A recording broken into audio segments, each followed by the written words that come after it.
Salut les abonnés, j'espère que vous allez bien. On continue et aujourd'hui nous sommes à la Genèse, au chapitre 14.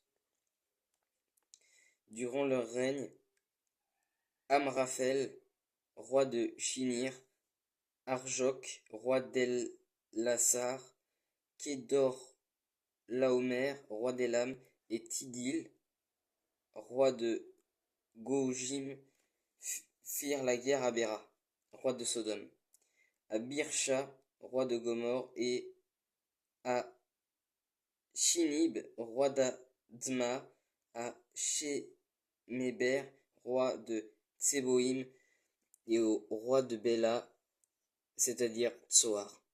Ces derniers s'étaient tous rassemblés dans la vallée de Siddim, c'est-à-dire la mer morte. Pendant 12 ans, ils avaient été soumis à Kedorlaomer, mais la 13e année, ils s'étaient révoltés. Cependant, la 14e année, Kedorlaomer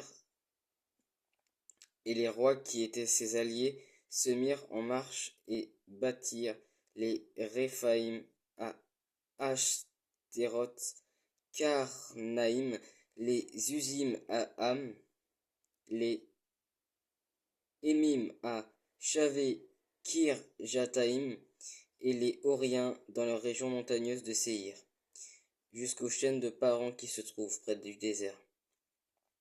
Puis ils repartirent, vinrent à Ammi Shpat, c'est-à-dire Kadé, et bâtirent les Amalécites sur tout leur territoire, ainsi que les Amoréens installés à Hatsatson Tamar. Alors les rois de Sodome, de Gomorre, d'Adma, Tseboï, Béla, Tsoar s'avancèrent. Ils se rangèrent en ordre de bataille contre eux dans la vallée de Siddim, contre Kedorlaomer, roi d'Elam, Tidéal, roi de Gojim, Amraphel, roi de Shinir, et Arjok, roi d'El-Lassar. Ils étaient 4 rois contre 5. La vallée de Siddim était couverte de puits de bitume. Le roi de Sodome et celui de Gomorre prirent la fuite et y tombèrent. Le reste s'enfuit vers la montagne. Les vainqueurs s'emparèrent de toutes les richesses de Sodome et de Gomorre et de toutes leurs provisions, puis ils s'en allèrent. Ils s'emparèrent aussi avec ses biens de Lot, le fils du frère d'Abraham, avant de s'en aller. C'est qu'il habitait à Gomorre. À Sodome, excusez-moi. Un rescapé vint annoncer à Abraham l'Hébreu.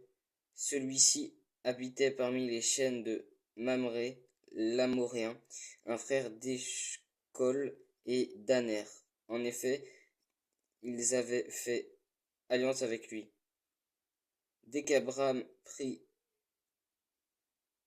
apprit que son neveu avait été fait prisonnier, il arma 318 de ses plus braves serviteurs nés chez lui, et il poursuivit les rois jusqu'à Dan. Il divisa sa troupe pour les attaquer de nuit. Avec ses serviteurs, il les battit et les poursuivit jusqu'à Shoba, qui est au nord de Damas. Il ramena toutes les richesses. Il ramena son neveu Lot avec ses biens, ainsi que les femmes et le peuple. Lorsqu'Abraham revint de sa victoire sur Kedorlaomer et sur les rois qui étaient ses alliés, le roi de Sodome sortit à sa rencontre dans la vallée de Shavé, c'est-à-dire la vallée du roi. Melchisédek, roi de Salem, fit apporter du pain et du vin. Il était prêtre du Dieu Très-Haut. Il bénit Abraham en disant: Qu'Abraham soit béni par le Dieu Très-Haut, le maître du ciel et de la terre. Béni soit le Dieu Très-Haut qui a livré tes ennemis entre tes mains. Abraham lui donna la dîme de tout. Le roi de Sodome dit à Abraham: Donne-moi les personnes et prends pour toi les richesses.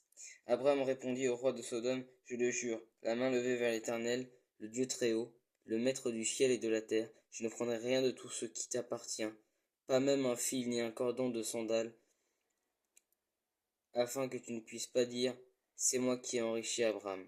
Il n'y aura rien pour moi, sauf ce qu'ont mangé les jeunes gens et la part des hommes qui m'ont accompagné, Aner, Eshcol et Mamré. Eux, ils prendront leur part. Voilà, c'était le chapitre 14 de la Genèse.